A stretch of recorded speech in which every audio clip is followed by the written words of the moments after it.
నమస్తే వనిత help line కార్యక్రమానికి స్వాగతం. చాలా మంది మహిళలు ఉన్నత చదువులు అభ్యసించినప్పటికీ ఇంట్లోనే హౌస్ వైఫ్స్ గా ఉంటారు. మరి హౌస్ వైఫ్స్ గా ఉన్న వాళ్ళకి అంటే గృహిణులుగా ఉన్న వాళ్ళకి కెరీర్ ఆప్షన్స్ ఏమేమి ఉన్నాయి, వాళ్ళు ఏ రంగాల్లో ఉన్నతి సాధించవచ్చు అనే విషయాల గురించి ఈ రోజు డిస్కస్ చేద్దాం.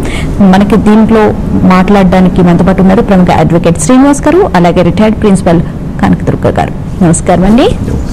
ఇంకా దుర్గ గారు, మహిళలు చాలా మంది ఈ మధ్యకాలంలో ప్రతి ఒక్కళ్ళు ఉన్నత విద్యను అనేది అభ్యసించడం జరుగుతూ ఉంది. కానీ కొంతమంది ఏమో ఉద్యోగాలు చేస్తున్నారు, కొంతమంది ఇంట్లోనే గృహిణులుగా ఉండడం జరుగుతుంది. అసలు గృహిణులుగా ఉన్న వాళ్ళకి కెరీర్ ఆప్షన్స్ ఏమేమి ఉంటాయి, ఇంట్లో నుండే మనం ఏదైనా ఉద్యోగం చేయడానికి అట్లా అవకాశాలు ఏమైనా ఉన్నాయంటారా? తప్పకుండా చాలా ఉన్నాయండి. ఈ కెరీర్ ఆప్షన్స్ చూస్తే రెండు విధాలుగా, అంటే బాగా చదువుకున్న వాళ్ళు స్కిల్డ్ అన్స్కిల్డ్ అనేసి రెండు రకాలుగా అనుకుంటే కనుక, first women basic quality, initiative, intuition, her networking, interpersonal relations, ఇవన్నిటితోటి she can become a great career counsellor or she can become any other choice she is going to take. Suppose ఆమెకి కొంచెం computer వచ్చింది అనుకోండి, content development కానీ web designing కానివ్వండి, మనకి ఈ మనము వెబ్సైట్ తెరవగానే కొన్ని అడ్వర్టైజ్మెంట్స్ వస్తాయి, దాన్ని సెర్చ్ ఇంజిన్ ఆప్టిమైజేషన్ అంటారు. తర్వాత they can write many articles, blogging, YouTube లో కొన్ని వంటల దగ్గర నుంచి అనేక టాపిక్స్ వాళ్ళు దాంట్లో అప్లోడ్ చేసుకోవచ్చు. అది అలాగే suppose they are not that educated, music, as any form of art, music, ఇంట్లో ఈ రోజున వాళ్ళకు వచ్చిన సంగీతాలు, డాన్సులు, పాటలు, పద్యాలు స్కైప్ లో నేషనల్ ఇంటర్నేషనల్ లెవెల్లో వాళ్ళు చక్కగా వేరే వాళ్ళకి నేర్పించి they are able to earn, అంటే ఎర్న్ చేసే అవకాశాలు ఉన్నాయి. అలాగే కొంచెము మామూలుగా మేము హౌస్ వైఫ్స్ ఎక్కువ చదువుకోలేదు అన్న వాళ్ళకి ఇక్కడ మెహందీ డిజైన్ నుంచి, బ్యూటీషియన్ దగ్గర నుంచి అనేక విధాలుగా వాళ్ళు వాళ్ళ యొక్క స్కిల్ ని డెవలప్ చేసుకుని చేయొచ్చు. ఇంకా చెప్పాలి అంటే చిన్న నర్సరీ డెవలప్ చేసుకోవచ్చు, లేదంటే బేబీ సిట్టింగ్, లేదు అంటే ఓల్డ్ ఏజ్ పీపుల్ కి కేర్, చుట్టుపక్కల ఉన్న ఎవరికన్నా వాళ్ళకి. అలాగే చిన్నపిల్లలకి హాలిడేస్ లో స్టోరీ టెల్లింగ్, లేదంటే library or you're going to say toys library అంటున్నాం. ఈ రోజున పిల్లలు టాయ్స్ డిపాజిట్ చేస్తారు, తీసుకెళ్తారు, ఆడుకుని మళ్ళీ ఇచ్చేస్తారు. అలా ఏ ఇంట్రెస్ట్ వాళ్ళకు ఉందో, ఏ ఫీల్డ్ లో వాళ్ళకి ప్యాషన్ ఉందో, they can have an number of opportunities. అయితే first she can become an entrepreneur or she can become a non entrepreneur. When you're going to think women ఇంట్లో ఉండి ఏదైనా ఎంటర్ప్రినర్ గా అవ్వచ్చా, అంటే ఏదైనా షాప్ లాగా కానివ్వండి, ఇంకొక ఏదైనా బొటిక్ లాగా కానివ్వండి చేయొచ్చా, డెఫినెట్ గా. అయితే యాజ్ అన్ ఎంటర్ప్రినర్ ఉమెన్ కి చూస్తే కనుక she's the best financial manager. 10,000 తెచ్చుకునే ఆటో డ్రైవర్ వైఫ్ కానీ, ₹1,00,000 తెచ్చుకునే సాఫ్ట్వేర్ ఇంజనీర్ కానీ ఉమెన్ మీదే, భార్య మీదే ఆధారపడతాడు హౌ టు స్పెండ్. అలాగే place for everything, everything should be in place అని casting principle. She is good interpersonal relations, her marketing abilities, networking. So ఇంట్లో ఉండి అవి వాళ్ళు ఇది చీరలు అమ్ముతారా లేకపోతే టాయ్స్ అమ్ముతారా, ఈ రోజున మనము ఆన్లైన్ చూస్తున్నాం, online marketing. They need not have a godown. మీకు నేను 10 రకాల డిజైన్స్ కనుక మీకు వెబ్సైట్ లో నేను మీ వాట్సాప్ కి పంపిస్తే, శారీస్ కానీ, డ్రెస్సెస్ కానీ, వాచెస్ కానీ, వాట్ ఎవర్ యూ వాంట్, మీకు నచ్చితే ఆ వెండర్ కి నేను మీ అడ్రస్ ఇస్తే he will send and I'm going to get some amount as commission. So when you have an number of opportunities, కొద్దిగా మనకి స్మార్ట్ ఫోన్ ఆపరేట్ చేయడం, లేదా ఏదైనా చెయ్యాలి అని ఒక ఇనిషియేటివ్ కనుక ఉంటే, చిన్న అంటే శ్రీశ్రీ గారు అన్నారు, కాదేది కవిత కనర్హం అని. హౌస్ వైఫ్ అనేక రకాలుగా ఇంట్లో ఉండి డబ్బు సంపాదించి, అంటే చిన్న చిన్న పనులు చేసి డబ్బు సంపాదించే అవకాశాలు అనేకమని ఉన్నాయి, ఆపర్చునిటీస్. అలాగే శ్రీనివాస్ గారు, మరి లీగల్ గా కూడా మహిళలకు ఏమైనా అవకాశాలు ఉన్నాయంటారా? అసలు చాలా ఉన్నాయండి. లీగల్ గా హౌస్ వైఫ్ ప్రొఫెషనల్ కెరీర్ చెప్పాలంటే వాళ్ళు డిగ్రీ కంప్లీట్ చేసి with consultation with consent of the husband they can do paravoluntary organisers, counsellors, mediators గా. ఈ భార్యాభర్తల విషయంలో కోర్టుకు వచ్చే వాళ్ళ దగ్గర సుప్రీంకోర్టు గైడ్ లైన్స్ ప్రకారంగా ఎలా ఉన్నాయంటే ఒక కమిటీని ఫామ్ చేశారు. ఆ కమిటీలో మహిళలకు ఎక్కువ ప్రాధాన్యత ఇచ్చారు.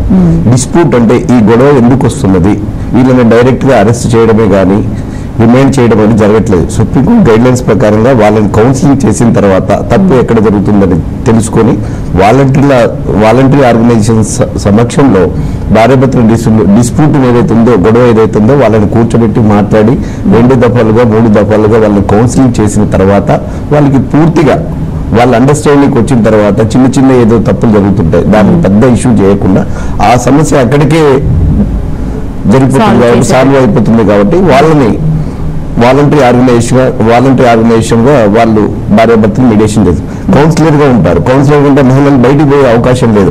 భర్త బయటికి పోతుందంటే కన్సల్ట్ వాళ్ళకు అనుమతి కావాలి. ఇంట్లోనే వాలంటరీ ఆర్గనైజేషన్ పెట్టుకొని నిరక్షరాస్యత ఉన్నదనుకోండి, ఇప్పుడు ఆ ఏరియాలో ఏ ఏరియాలో అయితే చదువుకుని డిగ్రీ కంప్లీట్ చేసింది ఆ ఏరియాలో ఎవరైతే ఉన్నారనుకోండి, వాళ్ళకు నిరక్షరాస్యత ఉన్నారు, వాళ్ళకు అక్షరాలు నేర్పించడం కానీ, టైలరింగ్ నేర్పించడమే కానీ, ఇంకా ఉన్నత చదువులకు ఇంటర్మీడియట్ ట్యూషన్ చెప్పడం కానీ. ఇప్పుడు ఇంట్లో ఉన్నప్పుడు మహిళ ఖాళీగా ఉండలేదండి, చదువుకున్న వాళ్ళు ఎవరు ఖాళీగా ఉండరు. ఏదో నెట్వర్కింగ్ చేయాలా, ఏదో సంపాదించాలా, పాకెట్ మనీ సంపాదించాలా, భర్తకు తోడుగా ఉండాలా, డబ్బు సంపాదించే ఆలోచన ప్రతి ఒక్కరికి ఉంటుంది. సేవింగ్ చేసుకోవాలా, నా భర్త 10,000 సంపాదిస్తున్నాడు, నేను 5,000 సంపాదించాలనే ఆతృత ఉంటుంది. కాబట్టి వాళ్ళకి ఈ కాలనీలో సంబంధించిన టైలరింగ్ వర్కే కానీ, నిరక్షరాస్యులకే కానీ, ఇంకేమైనా స్కీమ్స్ ఇప్పుడు తెలంగాణ గవర్నమెంట్ మీరు చూస్తున్నారు, చాలా స్కీమ్స్ వస్తున్నాయి వాళ్ళకి. ఇప్పుడు బీసీ కార్పొరేషన్ నుంచి వాళ్ళకి లోన్స్ శాంక్షన్ చేస్తున్నారు. దీనికి ఏదన్నా సెల్ఫ్ ఎంప్లాయ్మెంట్ పెట్టుకోండి. ఇంట్లో చదువుకున్నారు, ఇంటర్మీడియట్ డిగ్రీ వరకు ఉన్నారు, సెల్ఫ్ ఎంప్లాయ్మెంట్ పెట్టుకోండి. టైలరింగ్ కానీ, ఇంకా క్రాఫ్ట్ కి కానీ, వొకేషనల్ సంబంధించినవి కానీ, ఇవన్నీ కోర్సులు చేసుకున్న తర్వాత వాళ్ళకి ఒక ఎంప్లాయ్మెంట్ అని వస్తుంది. వాళ్ళ ఓన్గా వాళ్ళ స్టాండ్ మీద వాళ్ళు నిలబడగలుగుతారు. ఇక మహిళలు చదువుకున్న వాళ్ళు ఉంటే మాత్రము ఇప్పుడు DLSA district legal service authority ఉంది, న్యాయ సేవా సౌధం ఉన్నది. ఏదైనా కంప్లైంట్ వచ్చినప్పుడు వాళ్ళని పిలిపించడము, కూర్చోబెట్టడము, ఆ సమస్యకి పరిష్కారం అనేది వాళ్ళు చేయడానికి చాలా అవకాశాలు ఉన్నాయండి వాళ్ళకి. ఒక కాల్ తీసుకున్నారు, మళ్ళీ మాట్లాడదామండి. హలో హలో నమస్తే అండి, మీ పేరు? నా పేరు వెంకటేష్ అండి, యానం నుంచి మాట్లాడుతున్నాను. మీరు టీవీ చూడకుండా టీవీ వాళ్ళు మ్యూట్ చేసి మాట్లాడండి. మీ సమస్య ఏంటో చెప్పండి. మా సమస్య ఏంటంటే, మా నాన్నగారు చనిపోయిన తర్వాత మా నాన్నగారు మా అమ్మగారు చనిపోయారండి. అయితే గవర్నమెంట్ ఒక పట్ట ఇచ్చిందండి మాకు. ఆవిడ పట్ట ఇస్తాండి, ఆ పట్టకి లోకల్లో వేసానండి కోర్టులో వేస్తే కోర్టులో లోకల్లోని మా అన్నయ్య చదవకుండా ఇచ్చాడని చెప్పేసి నేను మా అన్నయ్య మీద జాలితో కోర్టులో కేసు తీయించానండి. తీయించిన తర్వాత మళ్ళీ అది కోర్టులో లోకల్కి వెళ్తే వాళ్ళు తీసుకోము అని చెప్పేసి అంటున్నారండి. అది ఏ విధంగా చేయాలి నాకు తెలియదు, ఫోన్ చేశానండి. ఓకే శ్రీనివాస్ గారు, చూడండి, మీకు మీ అమ్మా నాన్న చనిపోయిన తర్వాత మీకు పట్టా ఇచ్చారు కదా, మీ అమ్మా నాన్న చనిపోయిన మీకు పట్టా ఇచ్చారు కాబట్టి మీరు కోర్టుకి వెళ్ళొచ్చండి. మీరు కోర్టుకి వెళ్ళి మీ అన్నయ్య గారు ఏమి మీకు అన్యాయం చేసినా మీరు కోర్టు ద్వారా మీరు ఆయన డిస్టైన్ చేసుకోవచ్చండి. మీకేమి ఇబ్బంది లేదు, మీరు కోర్టును ఆశ్రయించండి. డిఎల్ఎస్ఏ వాళ్ళు, న్యాయ సేవా సదన్ వాళ్ళు మీరు వద్దన్నా వాళ్ళు మీ కంప్లైంట్ స్వీకరించకపోయినా మీరు కోర్టు ద్వారా మీరు లాయర్ని, మంచి లాయర్ని పెట్టుకొని మీరు కోర్టు ద్వారా ఇంజెక్షన్ సూట్ వేసుకోండి. మీ అన్నయ్య గారు మీ ప్రాపర్టీ జోలికి రారండి. ఓకే. అలాగే దుర్గా గారు, అంటే మనం ఇంట్లో ఉంటే ఇంట్లో ఉండి రకరకాలుగా పనులు చేస్తున్నారు. అలాగే కొంతమంది మహిళలు మధ్యలో వాళ్ళు చేస్తున్న కెరీర్లో బ్రేక్ ఇచ్చేసి మళ్ళీ స్టార్ట్ చేయాలని చెప్పారు. అలాంటి వాళ్ళకి ఎలాంటి ఆపర్చునిటీస్ ఉంటాయి? టాటా వాళ్ళు కొంచెం ప్రొవైడ్ చేస్తున్నారు. సో వాటితో పాటు ఇంకా ఏమైనా ఆర్గనైజేషన్స్? ఇప్పుడు presently almost all MNCs and others giving opportunities from work from home అండి.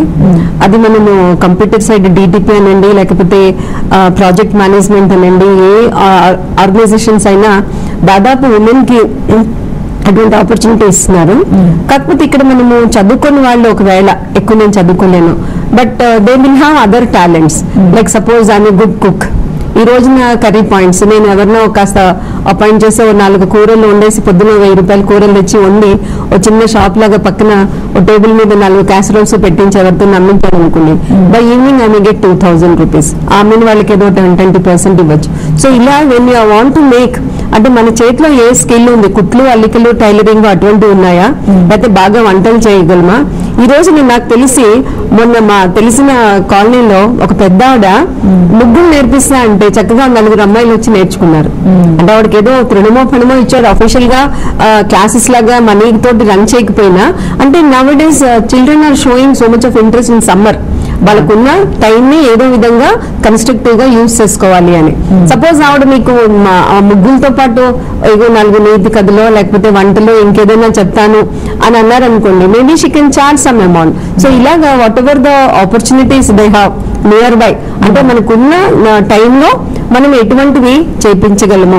మొన్న నాకు తెలిసి ఒక పెద్ద ఆయన మా గృహిణిని అందరినీ కూర్చోబెట్టి విష్ణు సహస్రనామం లలిత సహస్రనామం నేర్పించారు.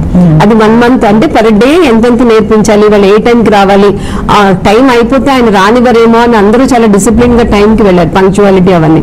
So when people are going to have any skill, అది దేవుడికి సంబంధించిందా, మనకి పర్సనల్ సంబంధించిందా, లేకపోతే నిన్న నేను చూసాను ఒక యుఎస్ లో ఒక హస్బెండ్ వైఫ్ కి పర్సనల్ హైజీన్ లేదని చెప్పి డైవర్స్ కి వెళ్ళారు.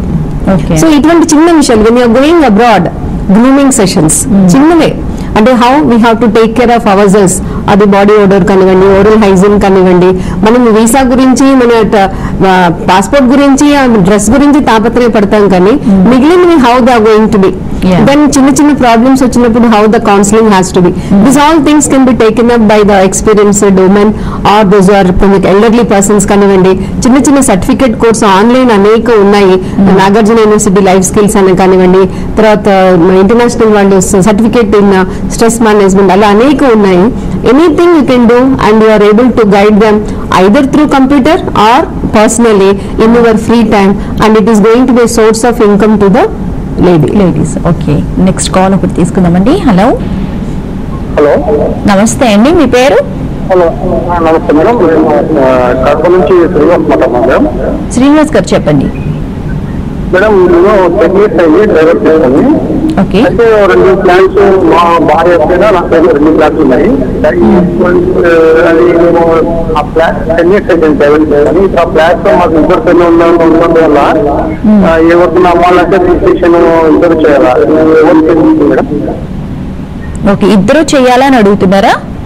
ఇద్దరు చేయాలా, ఎవరు డ్రైవర్ సైకిల్ కూడా నాకు వస్తుందా, లేకపోతే అది మా శ్రీనివాస్ గారు, మీ పేరు మీద మీ మిసెస్ పేరు మీద ఇద్దరు పేరు మీద ఉన్నాయా అండి? ఉంది మేడం, ఇద్దరు పెళ్ళ ఫ్లాట్స్. ఓకే, పిల్లలు ఉన్నారా మీకు? ఉన్నారు మేడం.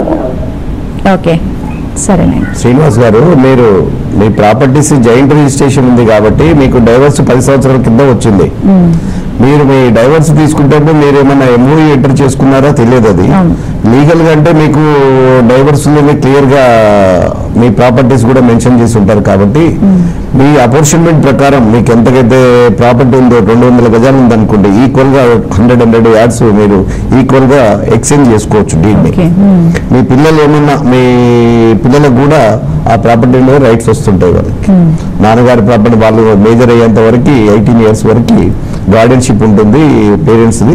వాళ్ళు మేజర్ అయిన తర్వాత బై వర్చ్యూ ఆఫ్ గార్డియన్షిప్ అయిపోయిన తర్వాత వాళ్ళు వాళ్ళ ఫాదర్ మీద ఆస్తి మీద వాళ్ళు చేసుకోవచ్చు. కానీ వీళ్ళ విషయానికి వస్తే ఏంటంటే, వీళ్ళ 10 years డైవర్స్ అయిపోయింది తీసుకున్నారు కాబట్టి వీళ్ళ ఏదైతే జాయింట్ రిజిస్ట్రేషన్ ఉందో వాళ్ళు ఒకరినొకరు ఎక్స్చేంజ్ చేసుకోవచ్చు. వాళ్ళు సబ్ రిజిస్ట్రార్ దగ్గర వాళ్ళు చేసుకోవచ్చు, ఎలాంటి సమస్య ఉండదు. ఓకే, నెక్స్ట్ కాల్ తీసుకుందామని. హలో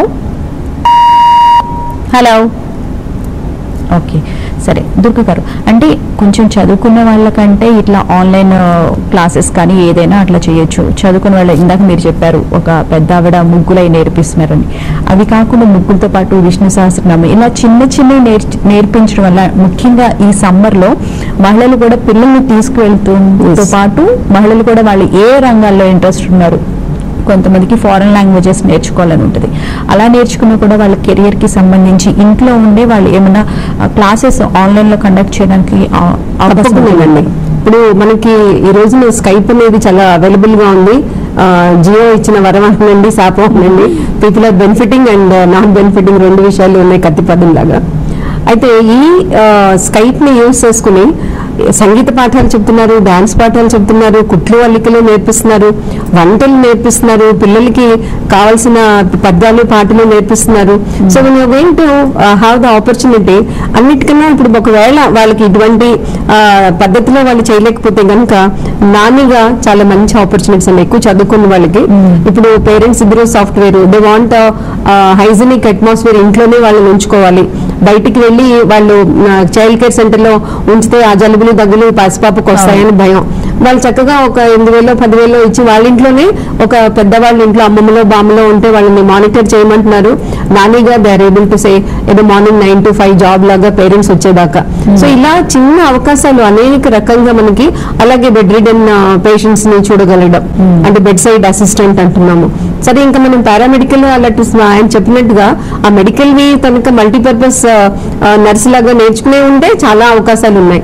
లేదు కొంతమంది డాక్టర్స్ దగ్గర లాయర్స్ దగ్గర పార్ట్ టైం అండి, లాయర్స్ దగ్గర స్క్రిప్ట్ రాయడం కానివ్వండి, డాక్టర్స్ దగ్గర చదువుకున్న వాళ్ళు కనీసం ఈవినింగ్ 5 to 7 టోకెన్స్ ఇవ్వడం ఆర్ ఎనీ అదర్ థింగ్. కొంచెం చదువుకున్న వాళ్ళైతే చిన్నపిల్లలందరికీ ఎల్కేజీ యూకేజీ వాళ్ళ ఇంట్లో అల్లరి చేస్తున్నారంటే కూర్చోబెట్టడం, వాళ్ళకి ఏదో ట్యూషన్ అనండి, కబుర్లు చెప్పడం అనండి, ఎంగేజ్ చేయడం. So anything they are able to do. సరే ఇంకా చిన్న జాబ్స్ అనేవి అనేక రకాలుగా మనం షాప్స్ లో చేయడం అవన్నీ చూస్తున్నాం. యాజ్ అ హౌస్ వైఫ్ ఇంటి నుంచి కదలకుండా పెయింటింగ్ వచ్చి అనుకోండి, they can draw paintings, they can make a course. అంటే పిల్లల్ని డ్రాయింగ్ ఏదో నెలకి 500 300 అని చెప్పి ఒక 10 మందిని వాళ్ళు ఒక బ్యాచెస్ లాగా తీసుకోవచ్చు. ఈ రోజులో ఇంకా చెస్ కండి, తెలిసిన మా మేనల్లుడికి పర్ సెషన్ 150-200 రూపీస్ చెస్ కడుగుతున్నారు. సపోజ్ మినిమం చెస్ అనేది కొంచెం మన అందరికీ కూడా వస్తుంది.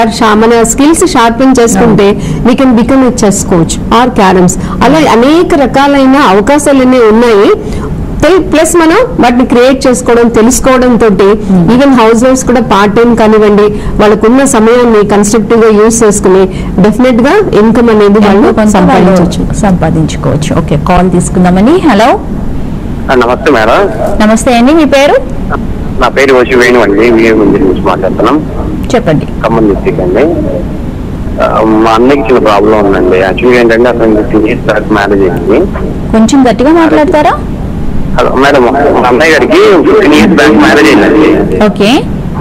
మ్యారేజ్ అయిన తర్వాత వాళ్ళ కుటుంబంతో బాగా వచ్చింది. ఇప్పుడు బావులు పుట్టారు.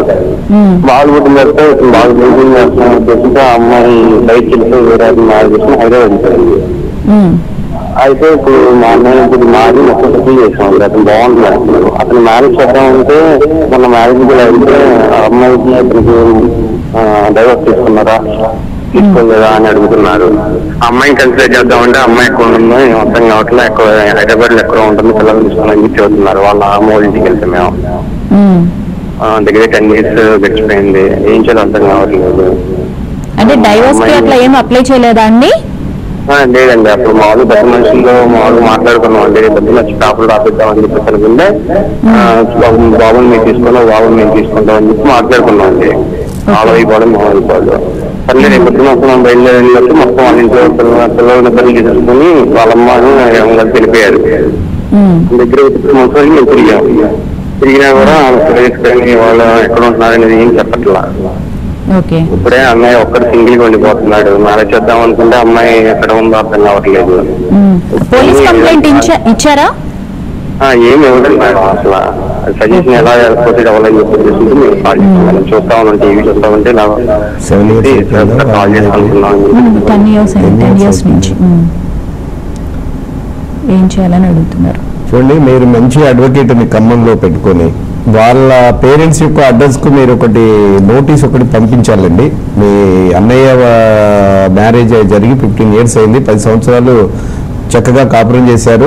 ఈ 5 years నుంచి మీ వదిన గారు పిల్లలు కనిపించడం లేదు కాబట్టి మీరు పోలీస్ కంప్లైంట్ ఇవ్వాలి. పోలీస్ కంప్లైంట్ ఏంటంటే మీ వదిన గారు కనిపించడం లేదని చెప్పి పోలీస్ కంప్లైంట్, పోలీసు వాళ్ళు దాని మీద FIR మిస్సింగ్ కంప్లైంట్ చేసి ట్రేస్ అవుట్ చేస్తారు. ట్రేస్ అవుట్ చేసిన తర్వాత కంటిన్యూస్ గా 7 years లోపల మీ వదిన గారు ట్రేస్ అవుట్ కాలేకపోయినట్టయితే డీమ్డ్ టు బి డైడ్ అని లీగల్ గా ఆప్షన్ ఉందండి. అది మీ అన్నయ్య గారు కోర్టులో డైవర్స్ కు అప్లికేషన్ పెట్టుకోవచ్చు. వాళ్ళ పేరెంట్స్ అడ్రస్కే కానీ వాళ్ళ దగ్గర బంధువుల అడ్రస్కి కానీ మీరు ఒక నోటీస్ పంపించి కోర్టు ద్వారా మీరు విడాకులు తీసుకోవడానికి ఆస్కారం ఉంటుందండి. ఓకే, నెక్స్ట్ కాల్ తీసుకుందామని. హలో, హలో, నమస్తే అండి, మీ పేరు? నమస్కారం మేడం. నమస్తే అండి, మీ పేరు? నా పేరు వాల్మీకి మేడం. కొంచెం గట్టిగా మాట్లాడండి, చెప్పండి. పేరు వాల్మీకి మేడం. మా అమ్మాయి ఒక అబ్బాయిని ప్రేమించానంటూ లవ్ మ్యారేజ్ చేసుకుంటే madam, inter class marriage. Okay. అదే మ్యారేజ్ డైరెక్ట్ మ్యారేజ్ కాదు అది. వాళ్ళు ఎక్కడో ఇద్దరే పర్సనల్ గా తాళి కట్టుకున్నారు మేడం. తాళి కట్టాడు అబ్బాయి. ఆ అబ్బాయికి ఏమో ఏజ్ లేదు, మైనర్ అని అవుతుంది. పోలీస్ స్టేషన్ వచ్చాక పోలీస్ స్టేషన్ కంప్లైంట్ ఇస్తే పోలీస్ స్టేషన్ పిలిపించారు పోలీసులు. పిలిపించిన తర్వాత అమ్మాయికి ఏజ్ ఉందని చెప్పేసి పోలీసులు చేశారు. వాళ్ళు పట్టించుకోవడం లేదు మేడం. మాకు న్యాయం జరగాలంటే ఎట్లా? అమ్మాయి ఆ బంధువుల దగ్గర కూడా లేదు, వాళ్ళ తల్లిదండ్రుల దగ్గర కూడా లేదు, వాళ్ళ ఇంట్లో లేదు, అబ్బాయి వాళ్ళ ఇంట్లో కూడా లేదు. వాళ్ళు పర్సనల్ ఎక్కడో సపరేట్ గా ఉంటున్నారు. ఓకే, ఎన్ని రోజులు అయిందండి మ్యారేజ్ అయ్యి? నెల రోజులు అవుతుంది మేడం. నెల రోజులు అయింది.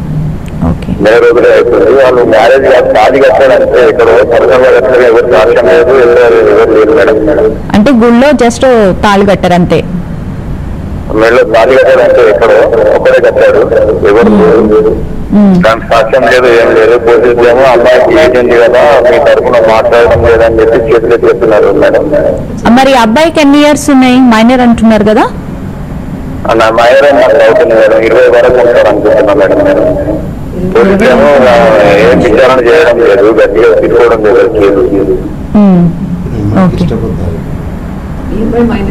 ఈ అమ్మాయి మైనర్ కాదు, మైనర్ కాదని పోలీసులు కేసు తీసుకోవట్లేదు, ఫైల్ చేయట్లేదని అంటున్నారు. ఇద్దరు మేజర్స్ అయితే పోలీసు వాళ్ళు ఏం చేయరండి. కాకపోతే మీ అమ్మాయికి ఆ మ్యారేజ్ లీగల్ గా జరిగిందా జరగలేదా అనేది మీ క్వశ్చన్ ఆఫ్ లా. కాబట్టి మీ అమ్మాయిని ఏదో గుళ్ళో దండా వేశాడు, పెళ్లి చేసుకున్నాడని సాక్ష్యాధారాలు మీ దగ్గర ఉన్నాయి. తర్వాత అది రిజిస్ట్రేషన్ చేసుకున్నట్టే కానీ హిందూ మ్యారేజ్ యాక్ట్ ప్రకారంగా జరగలేదు. కాబట్టి మీరు కోర్టు ద్వారా మీరు మీ మ్యారేజ్ని రద్దు చేసుకోవచ్చండి. మీరు ఇంకో ఆప్షన్ చెప్తున్నారు, అబ్బాయి మైనర్ అని చెప్తున్నారు. అబ్బాయి ఒకవేళ మైనర్ అయితే ఆ మ్యారేజ్ కూడా చెల్లదండి. మీరు కోర్టు ద్వారా దాన్ని క్యాన్సిలేషన్ చేసుకోవచ్చు. మీ దగ్గర ఏమైనా సాక్ష్యాధారాలు ఉంటే అబ్బాయి date of birth, Aadhaar card, SSC certificate ఏమైనా ఉంటే ఏజ్ని బట్టి కూడా మైనర్ అయితే మాత్రం మ్యారేజ్ని రద్దు చేయొచ్చండి. అంటే ముందుగా అసలు ఎవరి సాక్ష్యాలు లేవంట, వీళ్ళిద్దరు పెళ్లి చేసుకున్నట్టు ఏదో గుళ్ళో వెళ్ళేసి దండలు మార్చేసుకుని తాళి కట్టుకున్నట్టు ఉన్నారు. సో ఆ అబ్బాయి మైనర్ అంటున్నారు. అలాంటప్పుడు వీళ్ళు ఎట్లా ఇంకా అప్రోచ్? మ్యారేజ్ ఇద్దరు మ్యారేజ్ అయితే చెల్లదండి. ఎందుకంటే వాళ్ళు అంటే రిజిస్ట్రేషన్ కూడా చేసుకోలేదు కాబట్టి అది ఎట్టి పరిస్థితులు గుడిలో చేసిన మ్యారేజ్ అసలే చెల్లదండి. ఎందుకంటే ఇప్పుడు చట్టం అవేర్నెస్ వచ్చింది కాబట్టి ఆ గుడిలో చేసినా కానీ గుడిలో పూజారి కూడా ఒక రిసీట్ ఇస్తాడు. పలాని వాళ్ళు మేజర్సా మైనర్సా, వాళ్ళకి మ్యారేజ్ చేయవచ్చా చేయవద్దా అనేది కూడా వాళ్ళు సర్టిఫికేట్ ప్రకారంగా, వాళ్ళ సర్టిఫికేట్ లేకపోతే కూడా ఒక అఫిడవిట్ సబ్మిట్ చేసిన తర్వాత ఈఓ గారికి పంపించేసి వీళ్ళు మ్యారేజ్ చేసుకుంటున్నారు. కాబట్టి హిందూ మ్యారేజ్ వ్యవస్థ ప్రకారంగా వీళ్ళ తరపున అబ్బాయి తరపున ఇద్దరు విట్నెస్, అమ్మాయి తరపున ఇద్దరు విట్నెస్లు పెట్టి మ్యారేజ్ చేస్తారు జరుగుతుంది. ఇక్కడ ఎవరు లేరు, అబ్బాయి అమ్మాయి గార్లాండ్ చేసుకున్నారు, దండలు వేసుకున్నారు. కాబట్టి అది మ్యారేజ్ అయితే చెల్లదండి, అది లీగల్గా అయితే చెల్లదు. ఆయన ప్రకారం ఏంటంటే అబ్బాయి మైనర్ కాబట్టి ఆ మ్యారేజ్ కూడా వాళ్ళు కోర్టు ద్వారా రద్దు చేసుకోవచ్చు. ఓకే, అలాగే దుర్గ గారు, ఇంకా అంటే ఇప్పుడు కొంచెం ఈ స్మార్ట్ ఫోన్స్ వచ్చినాయి, అవేర్నెస్ లేని వాళ్ళు అంటే కొంచెం చదువుకోకుండా ఉన్న వాళ్ళు ఇంకా ఏ విధంగా వాళ్ళ కెరీర్ని బిల్డ్ చేసుకోవచ్చు అంట? అంటే ఇంట్లో కనుక ప్లేస్ ఉంటే గార్డెనింగ్, నర్సరీ అంటున్నామండి, చెట్లు. తర్వాత అవతల వాళ్ళ పెట్స్ని మనము చూడగలగడం, అంటే వాళ్ళు ఎవరైనా ఊరు వెళ్తే ఒక 1 వీక్ వాళ్ళ పెట్స్ని ఉంచుకోగలడం అలాగా. తర్వాత వాళ్ళకి ఏదైనా హెల్ప్ కావాల్సి వచ్చినప్పుడు అంటే ఓల్డ్ పీపుల్ కానివ్వండి, పిల్లలకు కానివ్వండి, దెన్ అది అంటే సర్వీస్ మెంటాలిటీ ఉండి మనము చేయగలిగితే, సపోజ్ ఫిజికల్ గా మనం ఎక్కువ చేయలేము, then you can have something like selling. ఇప్పుడు కాస్ట్యూమ్ జ్యువెలరీ ఉంది, so all people wants matching. తర్వాత అంటే మనకి ఫ్యాషన్ డిజైనింగ్ అంటాం. సో ఇవన్నీ కూడా కొంతమందికి ఈవెంట్ మేనేజ్మెంట్, ఈవెంట్ మన ఇంట్లో ఏదో ఫంక్షన్ ఉంది, suppose I'm busy that day, ఆ రోజు నేను ఊర్లో ఉండను, but I have to arrange next day రాగానే I have to arrange that event. So నేను ఎవరికైనా మా కాలనీలో ఉండే ఉమెన్స్ దోస్ ఆర్ ఇనిషియేటివ్ తీసుకునే వాళ్ళకి ఐ కెన్ టెల్ దెమ్, ఒక 25,000 ఇస్తాను, నాకు ఇలా కావాలి, చిన్న ఈవెంట్, 20 మంది వస్తారు, మీరు భోజనాల దగ్గర నుంచి ఎవ్రీథింగ్ మీరు అరేంజ్ చేయాలి. So at least they will have 30 to 40% profit. There is nothing. అంటే ఇప్పుడు మనకి డిగ్నిటీ ఆఫ్ లేబర్ అనేది మనం పట్టించుకోకపోతే, సో ఇప్పుడు మనము ఎనీ ఈవెంట్ ని మనం కండక్ట్ చేస్తాం. బర్త్డే పార్టీ కానివ్వండి, సపోజ్ మీ ఇంట్లో బర్త్డే పార్టీ ఉంది, మీరు ఇక్కడ ఉండాలి ఆ రోజున, నేను మీ ఇంట్లో ఈవెంట్ తీసుకుని మీరు వచ్చేటప్పటికి బెలూన్స్ అనండి, లేకపోతే వాళ్ళకి రిటర్న్ గిఫ్ట్స్ అనండి, I can plan and you can buy. That is not problem for me because I have time and and you don't have time. So ఇలా ఆపర్చునిటీస్ అనేవి మనకి ఎన్ని నెంబర్ ఉంటాయి. Only thing is we have to explore అనమాట. ఎటువంటి పనిని నేను చేయగలుగుతాను అంటే మనకున్న చదువుని బట్టి, ఇనిషియేటివ్ని బట్టి, ఎన్విరాన్మెంట్ బట్టి what is good for me, what I can do అనేసి మనకి అనుకుంటే ఈ మ్యాచింగ్ అనండి, కాస్ట్యూమ్ జ్యువెలరీ అనండి, డ్రెస్ బ్లౌజ్ డిజైనింగ్ కి they are paying some 3,000 to 4,000 అండి ఈచ్ బ్లౌజ్ కి. So anything is going to be fetching for them. వాళ్ళకి కొంచెం ఇంట్రెస్ట్ ఉంటే కనుక మనం ఏదైనా చేయొచ్చు. అలాగే శ్రీనివాస్ గారు, అంటే కొంతమంది లా డిగ్రీ చేసిన మహిళలు ఉంటారు కానీ వాళ్ళు ప్రాక్టీస్ చేయరు. అలాంటప్పుడు ఇట్లా పార్ట్ టైమ్ గా గృహిణులు ఇట్లా చేసుకోవడానికి అవకాశం ఉంటుందంటారు? పార్ట్ టైమ్ గానంటే ఇప్పుడు వాళ్ళకి ఆపర్చునిటీస్ అంటే ఏం లేవండి. ఇప్పుడు వాళ్ళు మినిమం ఒక 2-3 years అడ్వకేట్, సీనియర్ అడ్వకేట్ దగ్గర నేర్చుకుంటే కొంచెం వాళ్ళ ప్రాక్టీస్ తన కాళ్ళ మీద తను నిలబడేంత ఓపిక వస్తుంది. ఇక పార్ట్ టైం అంటే ఆఫీసులలో వాళ్ళకి ఏవో స్టెనోగ్రాఫర్స్, టైపింగ్ వస్తే టైపింగ్, స్టెనోగ్రాఫర్స్ ఉంటే అది లీగల్ గా వాళ్ళకి కమాండింగ్ ఉంటుంది సబ్జెక్ట్ మీద. పిటిషన్స్ ఎలా టైప్ చేయాలి, అఫిడవిట్ ఎలా చేయాలి, డాక్యుమెంట్ ఎలా కొట్టాలి, ప్లీడింగ్స్ ఎలా ఉంటాయి అనేది వాళ్ళకి తెలుస్తాయి. కాబట్టి ఒకవేళ ప్రొఫెషనల్ గా రాలేని పక్షంలో ఉంటే అడ్వకేట్ దగ్గర పార్ట్ టైమ్ గా ఈవినింగ్ కూర్చొని డ్రాఫ్టింగే కానీ, ప్లీడింగ్సే కానీ, కోర్టులో ఫైల్ చేయడానికి, తయారు చేసుకోవడానికి అడ్వకేట్ ఆఫీసులు కూడా ఉంటాయండి. వాళ్ళకి ఒకవేళ ఈవినింగ్ వాళ్ళు నేర్చుకోవాలనే ఇంట్రెస్ట్ ఉంటే చాలా. ఇంకా కార్పొరేట్ సెక్రటరీ కూడా చాలా ఉన్నాయండి, లీగల్ ఆఫీసర్ గా చాలా ఉన్నాయి. LLB 5 years కంప్లీట్ అయిన వాళ్ళు, తర్వాత 3 years డిగ్రీ, తర్వాత 3 years చేసిన వాళ్ళకు కార్పొరేట్ సెక్టర్ లో చాలా లీగల్ అడ్వైజర్ గా. ఇప్పుడు ఏంటంటే మెడికల్ ట్రాన్స్క్రిప్షన్ చేస్తున్నారు, ఎక్కడో US లో ఉంటాడు, ఆ మెడికల్ ట్రాన్స్క్రిప్షన్ ఇంట్లో ల్యాప్టాప్ లో చూసుకొని మనం మెడికల్ ప్రిస్క్రిప్షన్ చేస్తాము. లేడీస్ కూడా ఏంటి ఇంట్లో కూర్చొని ఫోన్ ద్వారా కూడా, వాట్సాప్ లో ద్వారా, SMS ల ద్వారా నాకు ఈ సమస్య వచ్చింది, దీనికి డ్రాఫ్టింగ్ ఇలా కావాలా, ఈ కంప్లైంట్ ఇలా రాయాలా అనేది వాళ్ళు చేసుకోవడానికి ఈజీగా ఉంటుంది. కేవలం వీళ్ళకి ఏంటంటే స్టెనోగ్రఫీ వచ్చిందంటే 70% మంచిగా వాళ్ళు. ఇప్పుడు హైకోర్టులో చూడండి చాలా మంది స్టెనోగ్రాఫర్స్ ఉన్నారు, మీకు తెలుసు. లోవర్ కోర్టులో ఉన్నారు, టైపిస్ట్ ఉన్నారు, స్టెనోగ్రాఫర్స్ ఉన్నారు. మెయిన్ గా జడ్జి డిపెండ్ అయ్యేది స్టెనోగ్రాఫర్స్ మీదనే. ఆయన డిక్టేషన్ ఇచ్చినాక ఆర్డర్ ని మోడిఫై చేయడము, తర్వాత క్లియర్ గా బయటకు రావడం, ఈ విధంగా ఉంటాయి. కాబట్టి వాళ్ళు కూడా వాళ్ళ స్కిల్ డెవలప్ చేసుకోవాలి. ఒట్టిగా ఇంట్లో కూర్చున్నంత మాత్రాన వాళ్ళు చదువుకొని లా చేసుకుని ఒట్టిగా ఇంట్లో కూర్చొని పిల్లల్ని చూడడం కంటే కొంచెం మోటివేట్ చేయాలి. హస్బెండ్స్ కూడా మోటివేట్ చేయాలి. బయట మీరు ఈ ప్రొఫెషన్ బాగా పనికి వస్తారు, మీరు లా చేయండి, ప్రాక్టీస్కి వెళ్ళండి. ప్రాక్టీస్కి వెళ్తే ఎంతో మంది వస్తారు కదా, సొసైటీలో చాలా మంది వస్తారు. మ్యాట్రిమోనియల్ ఇష్యూ ఉంటాయి, సివిల్ తగాదాలు ఉంటాయి, కంపెనీ డిస్ప్యూట్స్ ఉంటాయి, ఎన్నో కార్పొరేట్ సెక్టర్లో. కాబట్టి వాళ్ళకు కూడా బాగా స్కిల్ అనేది పెరుగుతుంది కాబట్టి వాళ్ళకి జడ్జెస్ అయ్యే అవకాశం, జూనియర్ సివిల్ జడ్జి ఎగ్జామ్స్ ఉంటాయి, ఇంట్లో కూర్చొని కూడా రాసుకోవచ్చు. జూనియర్ సివిల్ జడ్జిలు, తర్వాత కోర్టు మాస్టర్స్, ఇవన్నీ చాలా అవకాశాలు ఉన్నాయండి వాళ్ళకి ఈ రోజుల్లో. అవకాశాన్ని బట్టి ఉపయోగించుకోవాలి. మన స్కిల్ బట్టి మనం ఏ రంగంలో రాణిస్తాం అనేది ఇంపార్టెంట్. లా గ్రాడ్యుయేట్ అయి ఉమెన్ ఉంటాయి ఇంట్లో కూర్చోవడం అనేది తప్పండి. వాళ్ళు సొసైటీకి రావాలా, ప్రాక్టీస్ చేయాలి, ఇంతవంతరం నేర్చుకొని న్యాయవాది దగ్గరే కానీ లేదా సీనియర్ న్యాయవాది నేర్చుకున్న తర్వాత జూనియర్ సివిల్ జడ్జి ఎగ్జామ్ రాసిన APP ఎగ్జామ్స్ ఉంటాయి, public prosecutors. Government director of prosecution ద్వారా పబ్లిక్ ప్రాసిక్యూటర్స్ ఉంటాయి. నా దగ్గర చేసిన వాళ్ళు కూడా 2-3 అయిన పబ్లిక్ ప్రాసిక్యూటర్స్ అయ్యారు. ఎందుకంటే మనకు ఆపర్చునిటీ చాలా ఉంది. కాబట్టి వీళ్ళు ఏదైనా లా చేసిన వాళ్ళకైతే లీగల్ సైడ్ గా చాలా అవకాశాలు ఉన్నాయండి. Okay, thank you so much అండి. సో చూసారు కదా, గృహిణులుగా ఉంటున్నాము, మనం ఏం కెరీర్ని మలుచుకోలేకపోతున్నామని చెప్పి బాధపడాల్సిన అవసరం లేదు. మనకున్న ఇంట్రెస్ట్ని బట్టి మనం ఏ రంగంలో అయినా సక్సెస్ సాధించవచ్చు. ఇది వాళ్ళ హెల్ప్ లైన్. నమస్తే.